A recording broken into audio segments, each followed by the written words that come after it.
What if you could lead more effectively and go home on time? Welcome to the Lightbulb. I'm Zoe Thompson, leadership and performance coach, and each week I bring you 3 practical insights from my work helping impact-driven leaders transform from reactive to intentional leadership so they can finish work on time and take guilt-free time off, creating success that feels as good as it looks. Let's jump in. Welcome to episode 1. So just finding my feet with this a little bit. The intention with this podcast is to cover off 3 different points each week that are coming up with the clients that I'm working with, either one-to-one clients or in workshops, webinars, just trying to pick up some of the common themes that are coming up and talking them through to help you, the listener, and you, my clients as well, of what's coming up, how we're talking through them, learning points that are coming up, but also tools, strategies, and ways forward that we're discussing. So this week, 3 points for discussion. So firstly, talk about the identity trap, why your success habits are now feeding into your overwhelm. We're going to talk about rescuing your team, so the empowerment versus dependency trap, and accountability without responsibility. So why you might be carrying the weight that you shouldn't. So those are the 3 topics for this week. And let's get into this. It's not scripted. Just got a couple of bullet points to talk through, and I will do my best to keep it succinct and to the point and keep it helpful for you. So let's talk about the identity trap. Now, this is coming up a lot, and it's a very common theme, especially when we're moving from one role into another.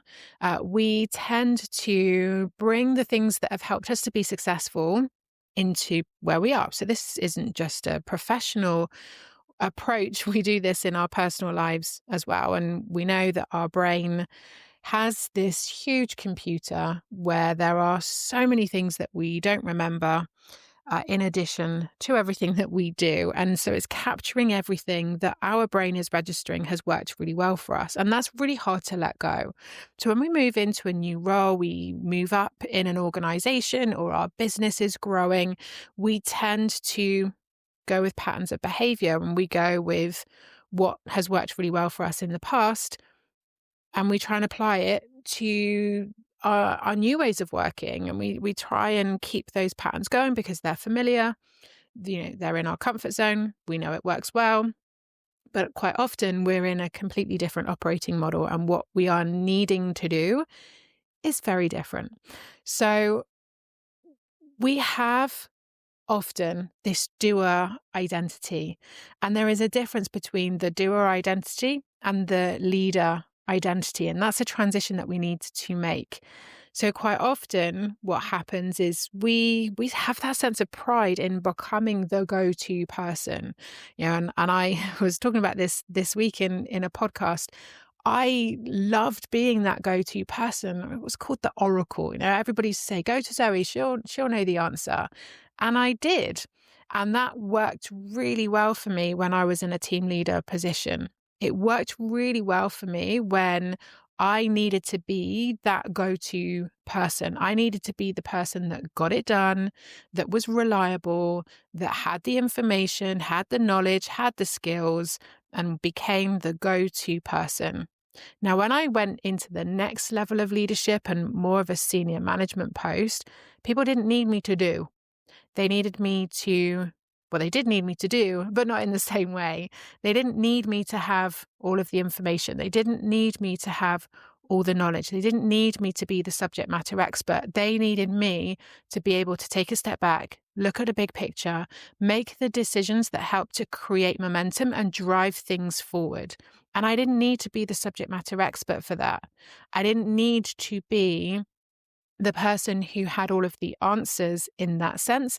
I needed to be the person who was able to look at a bigger picture, make decisions that were able to drive things forward and make their jobs easier And that wasn't always having the answers and the knowledge in the way that I'd had before.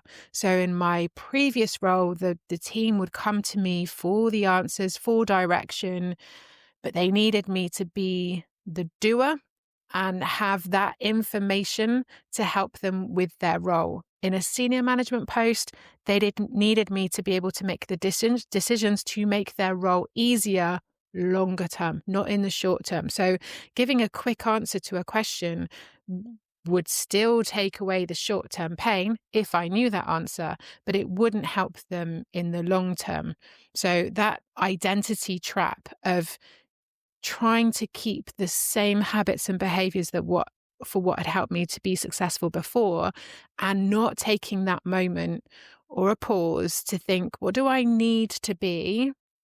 Who do I need to be? What habits and behaviors do I need to have to be successful in this new role? Because it's not necessarily going to be the same. So we need to check in with that identity element, because we want to be successful in this new role, in this new operating model. And that might need different behaviors, different habits, a different identity, different mindset and approach. So we want to make sure that we're not leading with an outdated version. And we need to understand what is our priority now and what do we need to change to step into that identity and those habits and behaviors for the role that we are now in and the priorities and responsibilities that we now have. So that's the identity part. Now, actually, that feeds quite nicely into the second point about rescuing our team. So I just mentioned then, talking 3.1, just mentioned then how we, quite often, and certainly a lot of the people that I work with, I think it's an element of our ego. We like to have all of the answers. We like to know more. We like to be right. And sometimes letting go of that actually helps us to empower our team. When we are in that place of ego, or we're responding from a place of ego of, I know the answer to that, and I have more information for you, I have more experience than you. We're coming from a place of ego. And whilst that might, as I said before, fix the pain in the present, sometimes it creates pain in the longer term. We're rescuing, we're jumping in and we're saying, this is what you need in this moment, rather than thinking, what is it that you need? Bigger picture. So we want to make sure that we are not stepping in and rescuing our team.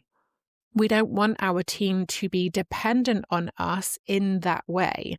We want to make sure that we are in a position to be able to take that step back and look at the bigger picture of what is needed, not just in the moment, but also big picture, future.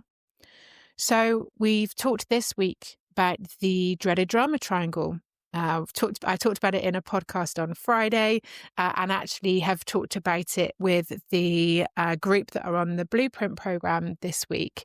It's setting our boundaries, understanding what position we need to hold and how we can support our teams in the best possible way.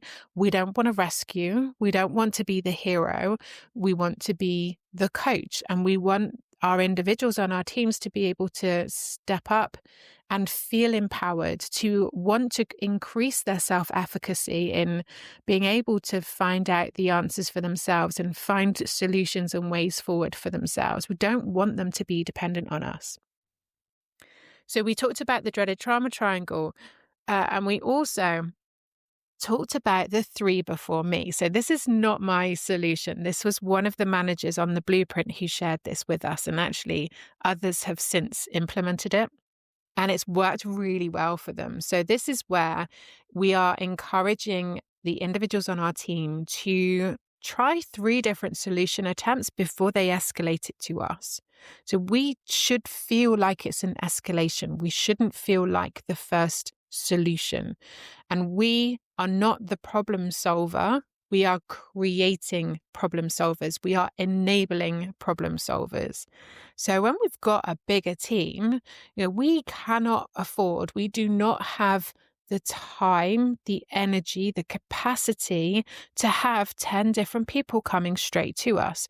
So what we want to do is be enabling and supporting and encouraging that self-efficacy for those 10 individuals to be not rescued, but empowered to become more independent, to become the solution provider and problem solver rather than coming to us in that role. We want to be able to not solve the team's problems, but help them to solve the problems themselves, and only come to us when it needs to be escalated, when it needs somebody in our position. Otherwise, we become the bottleneck, and that doesn't help. That holds the team back from their own high performance, the high performance of the team collectively, but also moving things forward and achieving that success within our teams. So we want to make sure that the teams that we have that position where they have that responsibility. They keep hold of the responsibilities that they have, and they don't try and hand that off to us, because we want to make sure that we've got teams that are able to perform at that high level, even when we are not there. And that's, again, another conversation that came up this week. And that also leads me quite nicely into the third discussion point for this episode, and that's how we can encourage our teams to hold on to that responsibility. So for those of you who've worked with me, quite often we will talk about the RACI model. So responsible, accountable, consult, and inform. And in the positions that we are in as leaders, quite often we are accountable, but we are not responsible. So we have a team who hold responsibility for different tasks, different activities, different elements within that team structure, within the department, or within the business. And we want to make sure that in our leadership role, we are accountable and we are there to support and guide and develop our teams. But we are not there to take responsibility for their tasks and their activities or their choices and their behaviors. So we want to make sure that we hold people accountable for what they are responsible for, and that we are not taking that off them. So again, the dreaded drama triangle fits into this. We want to be in that position where we are holding people accountable. We are communicating the expectations that we have. We are making sure that they are aware of what is required of them, but we're not taking that from them. So understanding that our circle of control and circle of concern, there is still a line between us and them. And we cannot carry the weight of responsibility that other people are being paid to carry. We can't carry the whole team on our backs. We need to understand who is responsible for what. And yes, we are accountable, but we are accountable for them being responsible. We are not there to take the responsibility off of them when it gets too heavy. When it gets too heavy, the conversation is, what do you need? What are your solutions? What are your options? What do you feel are the best ways forward? How can I support you as you move that forward?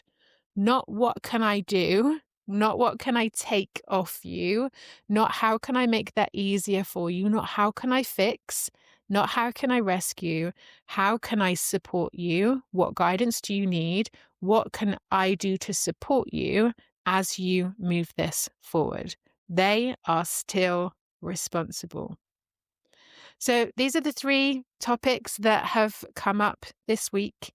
They're the three that I have chosen to talk through. Every week I will continue to pick up some of the common themes that are coming up. And we will see how these episodes land. I would love to hear your feedback. I'd love to hear what has been helpful. And I would love to hear what's landing with you and what your light bulbs are. But for now, I think that's about right for episode 1.